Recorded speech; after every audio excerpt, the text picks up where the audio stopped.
The fundamental assumption of SaaS is it's hard to change somebody's mind because people don't change their mind frequently. But once they change their mind, they'll stick with whatever the new decision is. So that is a way of saying, I can convince you to try my product, but it's going to be expensive, high customer acquisition cost. Welcome to Revenue Insights. We're joined by revenue leaders from some of the highest growth companies. Together, we explore how they built their revenue teams, the journeys they've been on, and the lessons they've learned along the way. Revenue Insights is brought to you by Ebsta. We're an AI-first revenue intelligence platform designed to help you close more deals, retain more customers, and forecast better. Enjoy the podcast. Hello, everybody. On today's episode of the Revenue Insights podcast, I'm thrilled to have Sam Jacobs with us. Sam is the founder and CEO of Pavilion, the world's leading community for go-to-market leaders in B2B tech.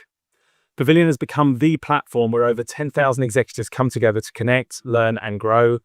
Sam is also the co-host of the Top Line podcast and the author of the best-selling book, Kind Folks Finished First, which explores the role of kindness in building successful businesses. Sam, I'm delighted to say welcome to the show. Thanks, Guy. I'm delighted to be here. So before we get started, I think everyone would love to have a little bit of understanding as to your background. And you've got this incredibly diverse career from co-founding Pavilion to writing a best-selling book. But if you can tell us a bit more about kind of what got you here, and most importantly, what really inspired you to build a community like Pavilion? I've been in startups since really 2003. So what is that? 22 years that I've been working at venture capital-backed high-growth businesses. Before that, I ran a record label. And before that, I was in finance. So you're right. I have had a varied career, but the last 25 or so years, I've been working on high-growth companies, primarily in revenue-generating functions. And for 15 years, from 2003 to 2018, I was increasingly in leadership positions, and the reality of those leadership positions did not meet my expectations. I thought that life would be stable, that I would work at good companies for extended periods of time, and we would build great things together. And it turned out that my career was much more volatile than I imagined it would be, and my stints kept getting shorter.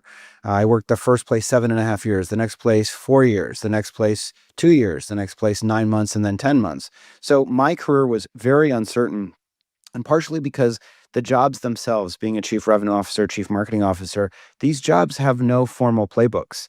The career playbook is dead and the go-to-market playbook is dead. And there wasn't a resource that was relevant and timely and kind of future forward, that wasn't being taught by, a guy that worked at Procter & Gamble 30 years ago, but was really like the modern resource and modern community that I could go to get the answers to the questions I needed. And that's why I started Pavilion. I started it to address that career gap that existed for executives and the next generation of executives, where we just didn't have people that we could talk to. We didn't have the content that we needed. We didn't have the tools that we needed to navigate this new world. And so I started Pavilion to give people those tools and to give people, the right people, to be honest, the right people that want to improve and that want to develop and that want to be great. I wanted to give those people the resources they needed to be great. And that's effectively how we got here. We have chapters all over the world. We have a big chapter in London where you're based, Guy. I'm now based in Barcelona. We've got a great chapter here,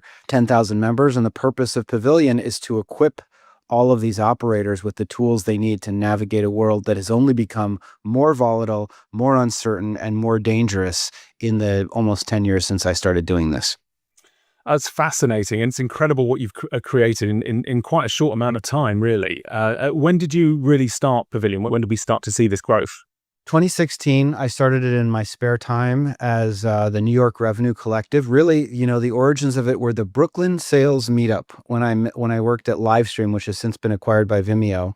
And I started bringing people together. Funny enough, this was in Bushwick. If you don't know the New York City area, it's sort of like it's a very industrial, far-flung area. It's not in Manhattan, and that's where the Livestream offices were. But lo and behold, two people that were always at our Brooklyn sales meetups were Nicola and Alina Vandenberg, the founders of Chili Piper. And this was when they were first designing the ideas that would become that company. So I started in my spare time as a meetup for people to get together. We then started getting dinner every quarter. We had some very strict membership criteria, which have since been relaxed, which we'll probably reintroduce at different levels of membership in the future. But it was never intended to be anything. The first thing it was intended to be, because I kept getting fired, It was intended to be a place where I could find my next gig. That was the first thing. Mission accomplished. Then I kept getting fired, and so decided, okay, I need some side revenue. I need a side hustle if my career is going to be so bumpy and so up and down. And so I started charging for Pavilion January 1st, 2018, $50 a month to the first 20 people. Amazingly, all 20 of those people are still members, which tells you, maybe I had the right idea about the price point at that time. That was it. It was in New York City, $50 a month. It was a side hustle that would give me a little bit of extra money to please the people in my life. Nudge, nudge, wink, wink. After that, people started reaching out to me from all over the world, including your local chapter head, Tom Glasson. And so then people started saying, could I build a chapter in Boston? Can I build a chapter in London? I said, sure, let's figure out a structure where that will work. I got fired again at the end of 2018. And I said, okay, time to figure out if this thing can be full-time, so that at least I have a job I can't be fired from. So job number one, find my next job. Job number two, side hustle. Job number three, a stable career at a company I control so that nobody can fire me. Never intended to be some world-conquering movement, but it resonated. The ideas resonated. The way that operators like you and me feel every day resonated with the audience, with the people out there in the world. They connected with this idea that we're under fire and that we need tools to help us manage and navigate this uncertain world. COVID came. We continued to grow very quickly. Elephant Ventures came early 2021 and invested $25 million, which was a thing I never expected. And the journey since then has been an up and down roller coaster, as it has been for many of us, including you, Guy. And here we are today. Hopefully we're on the ascent again in terms of the journey of Pavilion. But it's been a lot of ups and downs, to be honest. I've been a member now for nearly 3 years. And what it gives me is a community of my tribe, people similar to me, facing similar challenges to me, and an environment where I can be open and vulnerable with them and they can be with me. And what's incredible is how much we end up sharing with each other. And as you know, I'm a big fan of this perception of sharpening iron. So you get a bunch of CROs together, they all become better CROs. You get a bunch of CMOs together, they all become better CMOs. And we see that now across the community, whether those are in virtual events or some of the in-person events. I was at a Pavilion breakfast just yesterday. And as you know, I was in Denver with you just last week, where we were celebrating the CRO Summit, which was just probably one of the best events that the Pavilion's put on to date. It really, really was very well received. Thank you, Guy. Well, how was the breakfast, by the way? Breakfast was excellent, as always. It was actually run by Nicola. Tom was out, but she did an incredible job, as always. And the London community is really thriving. Every dinner is sold out. Every breakfast is sold out. And everyone's just so keen to share, especially at the moment, because there's so much change going on at the moment. The big takeaway, and Sam, I've used this quote now a couple of times since last week when I heard it from you.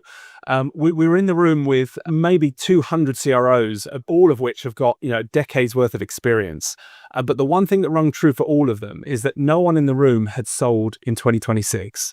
No one in the room had sold in 2027. And we know that GTM and go-to-market is broken at the moment, but it's up to us as a community to fix it. And that really inspired me and really something I took away from the session. So perhaps we can share a little bit about what came out of last week's session. I was on stage sharing some of the latest insights from the 2025 benchmark report, which we do with Pavilion. There it is there. I think the biggest takeaway for me is that headline number that just 14% of sellers are now responsible for over 80% of new logo revenue.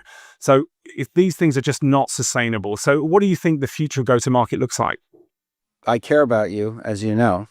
And my baby daughter was wearing the clothes that you and Dev sent us even just yesterday. So thank you for your kind gift. But I don't know that I agree with the premise. Is go-to-market broken? I don't know that it's broken. I just think it's hard. Maybe it was just too easy for a long time. And maybe we took the wrong lessons from it. That's my takeaway. Listen, I think we can all agree, right? What's the big headline, I think, from the CRO Summit and from what I'm seeing, right? What am I seeing? It's exactly what you said, Guy. A CRO dinner the night before the summit. Everybody raises their hand. Number one challenge, pipeline generation, how to grow, right? Jamin Ball at Altimeter this week said, net new ARR growth in publicly traded SaaS companies is down 30% year over year. GTM efficiency, every dollar that you spend to generate a new dollar of ARR is going in the wrong direction. It's becoming harder and harder to grow. Does that mean things are broken? I think this is the new normal. That's what I think. I don't know. We can call it whatever we want, but there's no use complaining about it. The world is more difficult. At the same time, I don't even know. I could Google it, but Mark Zuckerberg just invested in Scale AI yesterday. Some people say charlatan, but this 28-year-old CEO, Alexander Wang, makes $500 million just yesterday. And we interviewed this guy, Eric Simons, who's the CEO of this company, Bolt.new, which has gone from 0 to 40 million in 5 months. So there's winners and losers out there. And I think the world is very, very difficult. And I think that that's not going to change. I don't think that that's going to change. And it was funny because, Guy, at the same event that we were at, I'm standing next to Irina Novoselsky, the CEO of Hootsuite, and we're just laughing. We're laughing because she said, I wake up in a cold sweat every morning because I am terrified that I'm not navigating this new AI-driven world in the right way.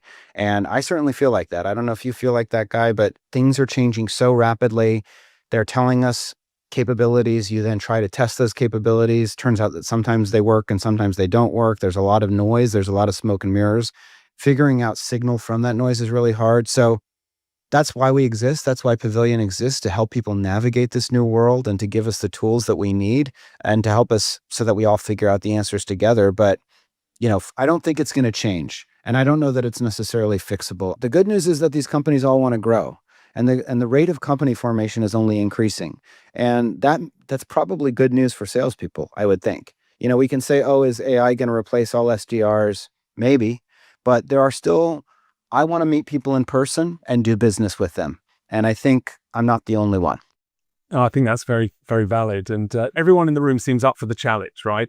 We know that things are changing and they're changing really fast. And I suspect that change is going to accelerate, at least for a period. Having a community around you to be able to actually engage with people and work out what's working and what's not is the quickest way for us all to move forward together. I agree. So we've had some questions. Before today's podcast, I posted something on LinkedIn and we had lots of people come back with all sorts of questions for us. So we're going to work through those. I'm ready. So Max came up with a really interesting question around AI, was talking about whether we feel that there's AI fatigue now for CROs and CMOs. So with the rise of RevOps and AI tools, are we noticing a shift in what best-in-class go-to-market org looks like? How do we think it's going to impact a company's unit economics? And where do we look for the needle to move to, i.e. on CAC and churn and so on? Listen, nobody knows the answer to these questions, so I would probably hit it back to you. But so let's both answer this question, Guy. You're a subject matter expert, but here's my answer. My answer is I do not think CAC is going down. I think it is going to continue to go up. Again, we interviewed this guy, Eric Simons, on the Top Line podcast, which I host, which you've been on, where Asad was famously not very hospitable to you, I felt. So I'm sorry for that. But this guy, Eric Simons, says that there's 1 million different web applications that have been built in Bolt over the last 5 months. And what does that say to me? New companies are going to form more rapidly. The cost of building something new has never been cheaper. And there's going to be a tremendous amount of crap. The noise that will flood the airwaves. And you can say there's going to be an AI that screens for you. It'll be, that I think it was Andy Paul that built that company that since shut down, where you had to pay to deliver an email to somebody. I forget what it was called. But my point is, noise will increase because people are building new companies and those people want those companies to grow.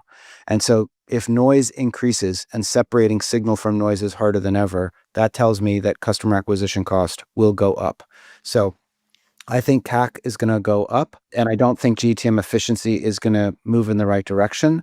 And I think that's why, the way to think about it, in my opinion, is that you're going to need very high operating efficiency to fund higher CAC. What I mean by that is you need the back office to be largely AI driven so that you can fund the humans in the front office. That would be my hot take. Second hot take I have is we'll see, but we talked about it this week on Top Line. Yesterday or 2 days ago, OpenAI released all these native integrations into OpenAI, and one of them is into HubSpot.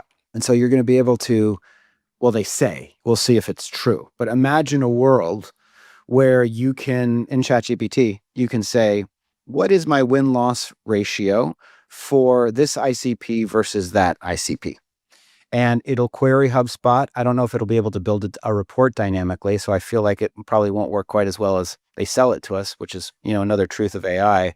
But I do think that the world is changing more rapidly. I think I have AI fatigue, and I think that that's tough poo-poo for me, because the world is not slowing down for me.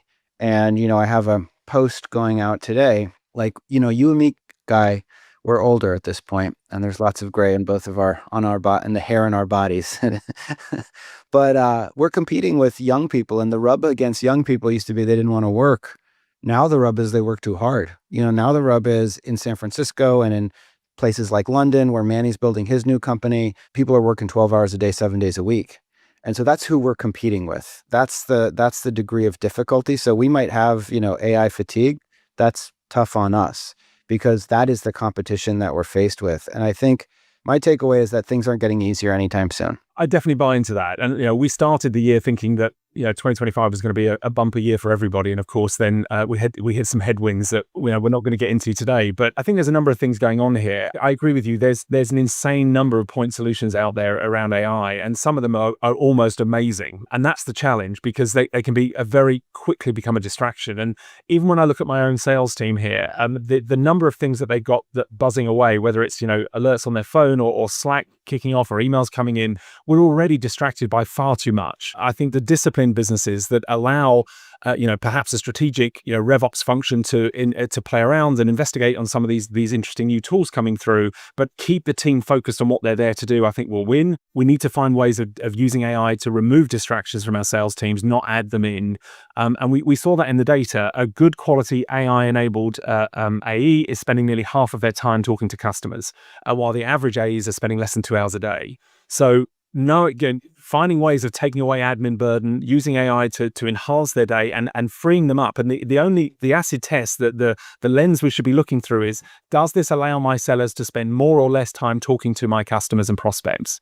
And I think that's absolutely the focus that we need to maintain, because even in 2025, relationships still drive revenue. The churn question is a slightly different one. We now live in a world where we all celebrated SaaS as a beautiful model, as a great way of low cost way of engaging with some really great technology. The challenge with SaaS as a supplier is that every single year, or maybe two if you've got 2-year contracts, your customers have the opportunity to make a big buying decision. While in the past, they'd spend capital on a big project, and then they might pay some maintenance, and that would be that. So the bar was relatively low. If you're not able to articulate your ROI to your customer in a really simple and compelling way, the chances are you're going to have a churn problem. I'm not sure that's a bad thing, but we absolutely need to recognize that the CFO is now involved in every decision, and every decision to retain technology is not just going to be an auto renewal anymore. We need to be in there. We need to be engaging with the C-suite during our QBRs, and we need to be adding real strategic value to our customers. Otherwise, we're all going to suffer with churn. I agree with everything you said. And I think there's some real fundamental and secular challenges with quote unquote SaaS that impact all of this. So what's my point? There are a few fundamental assumptions. What's the fundamental assumption of SaaS? The fundamental assumption is it's hard to change somebody's mind, because people don't change their mind frequently. But once they change their mind, they'll stick with whatever the new decision is. So that is a way of saying, I can convince you to try my product, but it's going to be expensive, high customer acquisition cost. But once you use my product, I'll bake it into the workflows. It'll be very difficult to replace. I'll have very high retention. As a consequence of that, I can spend less money serving you than it costs to acquire you. And that's the math, right? So why do we burn capital? Because we can spend more money in period one, because over the lifetime value of our relationship, you pay us back. Well, what if it's actually very easy to change your mind? To your point, Guy. What if every new upstart company is like, well, we integrate with this and that, and we have custom APIs, and now with AI, you have natural language APIs, so you don't even have to be technical to plug into some, MCP, model context protocol or whatever. If it's super easy to change your mind, then you'll change your mind more often, probably. And I think that's the biggest risk will be in the mid-market and SMB, where I think people will be switching vendors frequently. And I think the math of SaaS will falter. And it doesn't mean that we don't get to have companies, but it's another headwind, because the whole point of SaaS is The benefit of you never leaving is that I can spend a tremendous amount of money to get you in the first place. Well, if you do leave regularly, then I can't spend as much money to acquire you, which means I won't grow as fast.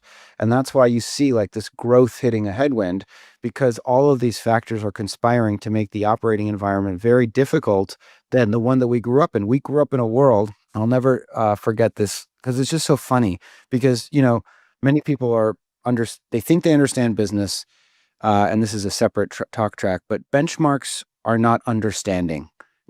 Me saying, how fast does Guy run? Therefore, that is how fast I will run, is not an understanding of the human anatomy or how physiology works. It's somewhat useful, except when it's not. So there was this company that on their website, it was like, listen, we have an option calculator where you can calculate the value of your equity. All you have to do is take whatever your shares are, multiply it by the FMV, and we'll give you ARR, and it's just 10 times ARR is our value. And 10 times ARR, by the way, is very conservative. And it's just, it's funny because I think 10 times publicly traded SaaS businesses trade at 6 to 8 times ARR. And 10 times ARR is not a thing, and it's not going to be a thing. And especially if people change them, the reason you get to be valued on revenue and not margin is because you have positive net revenue retention and you're growing very quickly. If you are not growing that quickly and you don't have 120% NRR, then you will not be valued on revenue, and you're certainly not going to get 10 times. And so I think that fundamental math-based reality is something that a lot of people are going to struggle with, which again is why the bar is higher. We'll return to the episode in a moment. This podcast is brought to you by Ebsta. We are the only revenue intelligence platform with 3 brand guarantees. We guarantee to improve seller performance in the first 6 months.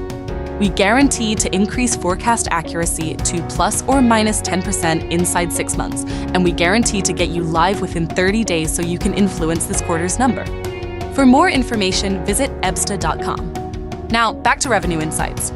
I want to get on some of the other questions that have come through. One of them relates to what you've just talked about. So Alex Raymond asks, I'm curious why companies continue to overinvest in new business sales functions while skimping on the far more profitable investments in account management and customer success.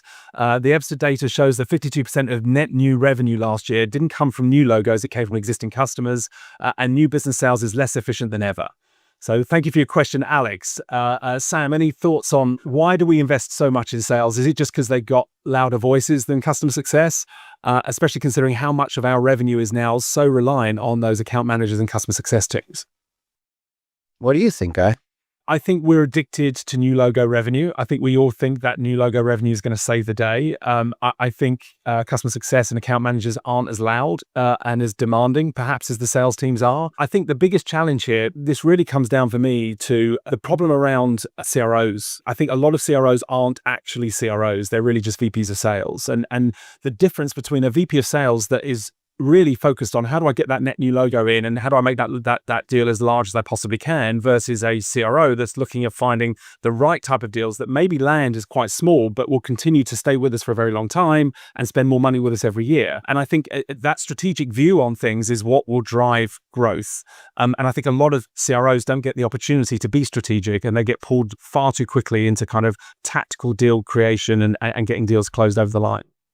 I think yes, and everything you said, definitely I'm addicted to new growth, to new logo growth, because churn is so much harder. You can say, oh, invest in customer success. Churn is the whole cannoli, the whole whatever, the whole big piece of food, the whole burrito, right? Because churn is, do you have the right people? Do they agree with how you've designed to solve the problem, and does it work? Well, changing that's fundamental. Plowing money into hiring salespeople is very easy. And I think there's a perception that retention is just a much, much harder nut to crack and takes much, much longer. And companies that hit a certain revenue growth trajectory, a certain revenue range, like my company, to be honest with you, churn catches up to you. The only way to even stay in place is to invest more in growth, even though you might be aware that as you're investing in growth, you're also investing in churn fundamentally. Now you can try to do both. It's just that retention takes way longer to improve than growth is. And so you're looking at short-term versus long-term. Hopefully you're trying to do both. Hopefully you're really focused on doing both. But To your point, we're addicted to new logos because it's the easy button and because it's, instant gratification. And retention is a fundamental strategic problem to solve. And it often hits you at a point when you feel like the pain of solving it will take too long for where it might be that you're at 10 million ARR or 12 million or 15 million, and you might have to go back to 12 million to fix it. Show me the person that's comfortable doing that, and I'll show you an exceptional human, because that is very painful. Yeah, we went through a similar challenge ourselves. A year or two ago, we would sell to anyone and everyone who came in, and we spent a lot of time over the last year really focusing on what our ICP is, and we found out our ICP. We can deliver value and revenue intelligence to a company with 5 sellers, but the impact we can have on outcomes, on growth, is relatively limited. But if you've got 50 or 100 sellers, my goodness, we can introduce consistency and get that growth really having a big impact. So the time and energy to sell to a small business versus a mid-market business for us wasn't actually that dissimilar. By focusing on the right ICP, those customers are much more likely to stay with us. We're delivering a whole lot more value, but it was painful. We had to make some conscious decisions, and there was a 3 or 4 month period where we weren't hitting new business goals because it takes longer to build up the pipeline, and we were transitioning across. So I think the larger you are, the harder it is to turn that ship, but it's worth it. And I think if you can really unlock that value, if you can get the business a whole lot stickier, if you can solve that NRR number, then of course you're on trajectory to grow a whole lot faster. So, really good question here from Warren Zena as we talk about CROs. So with AI automating more and more of the sales process, do we think the traditional CRO role is heading for extinction, or is this a moment to finally become true business strategists? I think it's the latter. I definitely think that. I think now is the time and we just brought on a CRO, and she's doing exactly what you're talking about, which is looking at the journey, looking at the business strategy, looking at pricing and packaging, and saying, where do we want to play? What are the levers for growth? No surprise, right? As the CRO, she says the number one lever for growth is retention, right? That's where we should be spending time, energy, and money. The next lever for growth is paid acquisition, and of course, pricing and packaging and things like that. But the point is, yeah, I think this is the moment when brute force no longer works. You need the business strategist. Again, what's the bottom line? The bottom line is everything we're talking about, Guy, is hard. It's not easy. The world is getting harder. And that's where, I think that's frankly where Pavilion comes into play. That's what our position needs to be in the world. Without a doubt, my whole team has benefited from being members, and that the learning, in particular, the CRO school, is incredibly well received by not just my team, but we hear it a lot in the market as well. Really interestingly, Warren's actually started another course, which is talking about actually preparing the CEO. Are they CRO ready? And I think we see all too often businesses think they want a CRO or think they need a CRO, but perhaps they're a little bit early for that. And really questioning whether the businesses themselves are ready for that CRO, I think is, while a difficult question to answer, actually is the cheapest way to do it if you can answer that question before you start hiring. Sometimes, to your point, Guy, they think that hiring a CRO is hiring a sales savior. We're stuck. If I just find the right quote unquote CRO, we'll be saved. That never works. A CRO is investing in a function. Therefore, there needs to be enough flow. There needs to be enough of a machine that you can fix the machine. If there's no machine at all, you need to build the machine. So now you could say, well, hire the CRO to design the machine. I think you need to get your hands dirty. And I don't think you can outsource the development of the go-to-market engine completely. I think you can have a consultant, you can have a fractional, but I think if you want to hire a full-time operator, there needs to be something that they can work with, because you're investing in a discipline, not just a sales savior. Do you think there's a line in the sand, Sam? Is it anything once you're about 10, 15, 20 million ARR, or you think it's unique for each business? Probably unique, as that's a safer answer, but I think we're somewhere between 10 and 20 million. It feels like the right time for us to have a CRO. Could we have done it earlier? Probably a little earlier. Yeah. So, I think 5 to 10. I mean, I've written that the hardest part of the startup journey is 8 to 20. I think that is the hardest. That is where churn stops brute force and where you have to become sophisticated.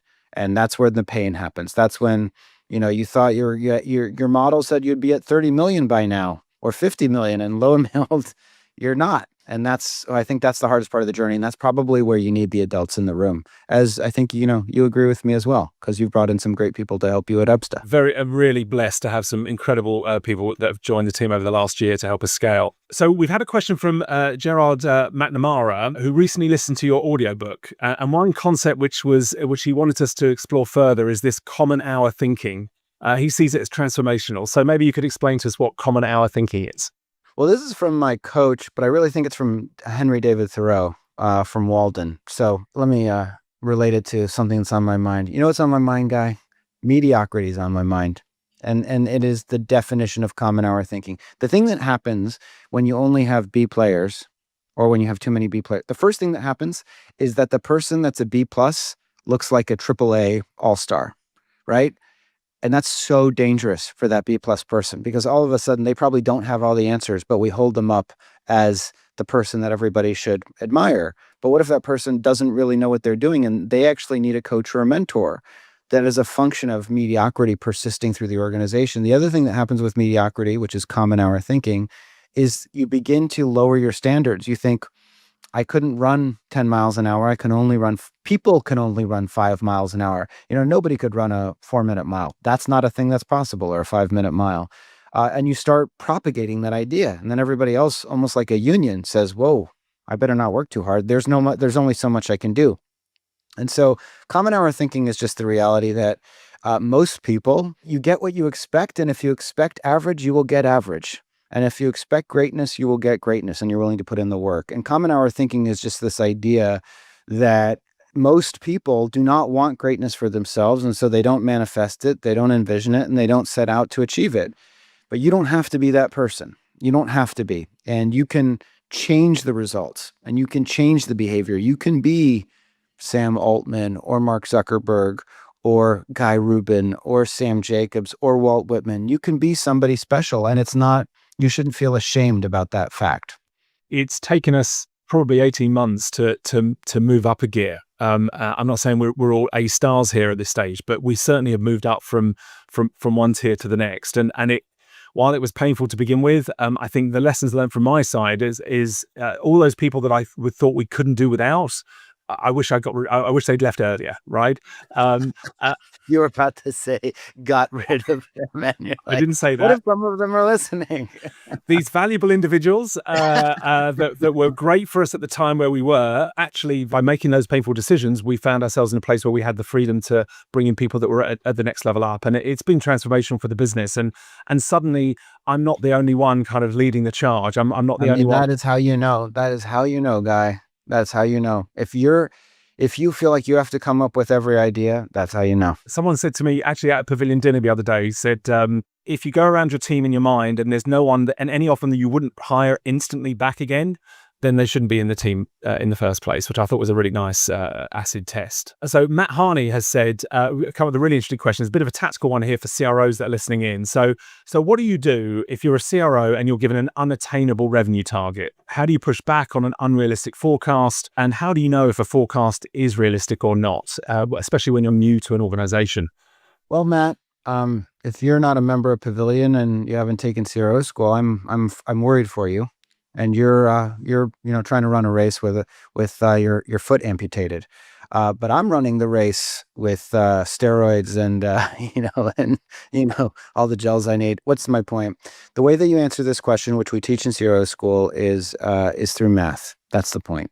We don't know if it's obtainable or unobtainable. We have to compare the unit economics to the available budget, and we have to look at how much did it cost us to acquire growth last year on a per dollar basis. Therefore, what is implied about the amount of money we need to invest to get the amount of growth that's being asked of us this year? Of course, we also need to factor in sales cycle, because if it's June or if it's February and we're complaining about our target, but we have 6-month sales cycles, it's way too late, because obviously the year really starts T minus whatever your sales cycle is. So if you have 90-day sales cycles, your 2026 begins October 1st. So the answer to that question lies in the P&L. That's why I say P&L fluency is like one of the core skills that every executive needs. You need to be able to learn to read financial statements. You need to understand like how the math of business works. And that will tell you if the growth targets are attainable or unobtainable.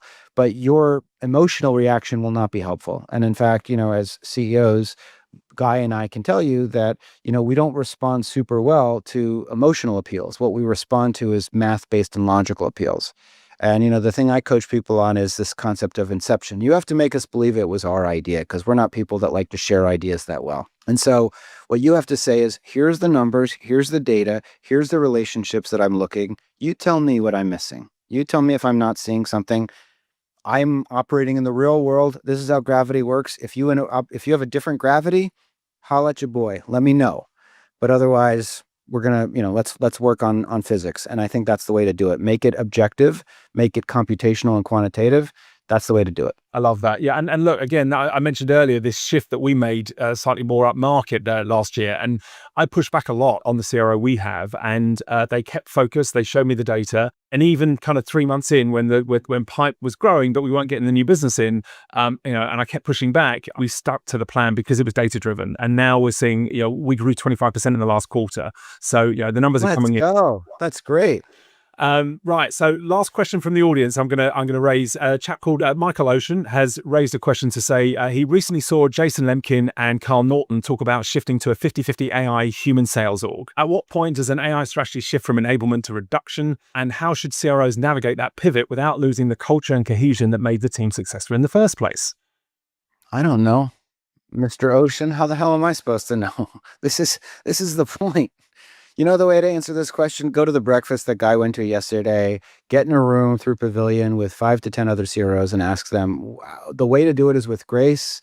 The way to do it is with compassion, but also discipline and being tough and firm. You want to retain the SDR team. You want to retain your large organization. You're competing against people that are operating with more agility, with more speed. So I think you just have to be compassionate, but clear and direct. And I think you also have to be tinkering yourself. You have to, I know Kyle very well. We almost had his avatar that he loaded all of his information into on our podcast this week, where you can talk to it and it impersonates Kyle.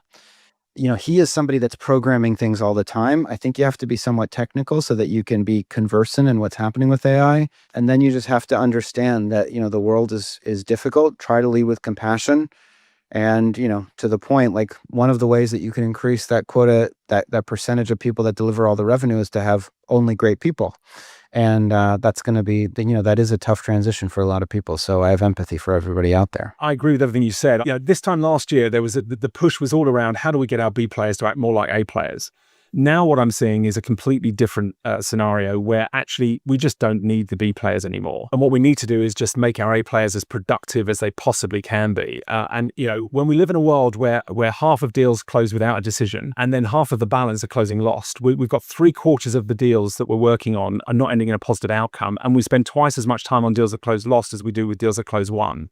There is so much inefficiencies in our go-to-market motions, and all of this new generation of AI and technology is really there to help us to solve those challenges. And if you fast forward 3 years, we're not going to be as inefficient as we are today. Now, how we get from where we are to there is still an unknown answer. But as Sam was saying, how do we navigate that as leaders in this space? We work with other leaders. We spend time at summits. We spend time at these dinners and breakfasts. We engage in the learning because everyone is still breaking new ground at the moment, and in 3 years' time we'll be there, and then there'll be a period of stability where everything will work as it does for a period of time, right? No, there will be no stability, Guy. I'm sorry, buddy. You don't think we're going to see a big step change and then normality again? You think it's just going to keep getting faster and faster? I'm a Ray Kurzweil stan, so the singularity is near. No, things are not going to get more stable ever. Things are going to get more and more chaotic, but that doesn't mean bad. There are opportunities. I was telling my partner this morning, I was a fractional CRO for one of the worst CEOs I can ever remember, and this company was an absolute disaster. And I couldn't believe that anybody gave this person money to run a company, and this was years and years ago. And lo and behold, this person was one of the earliest investors in Scale AI and just made 500 times their money in a couple of years, assuming this person wrote a $50,000 or $100,000 check. Just on that deal alone, they don't have to work anymore. So my point is, what do I know? I don't know anything, but I know that there's opportunity. There's opportunity. We have to be vigilant. We got to put the time in to find it. We've got a few short, quick fire questions. I'm going to throw at you, see if we can get through them in the time. So Sebastian has asked, what's your best advice on building community that stays active over time? My best advice is to have tight criteria about who gets to join the community and clarify that you have standards and repeat those and reinforce those standards all the time. Fantastic. Sabia's asking, where is AI playing a role in Pavilions and efficiency? We're trying to put all of the information that's in the Knowledge Hub, in Slack, and all of our conversations into one interactive chatbot so that you get the answer that you need instantly, anytime. Love that. Which 2 or 3 KPIs are your North Star today? Well, my ultimate lagging indicator is membership ARR, but the North Stars, honestly, GPS is our member health score. It's called the Good Path Score. We use it to evaluate whether people are engaged or not. So that's probably the number one determinant of ARR because that leads to retention or not. And then, the number of people applying to join Pavilion, which is top of funnel. So we look at, the entire bow tie, basically. Excellent. Great. What are 3 actionable steps go-to-market leaders can take today to move from hyper-growth to profitable, efficient growth? That came from Kevin. Well, that's not a quick fire one.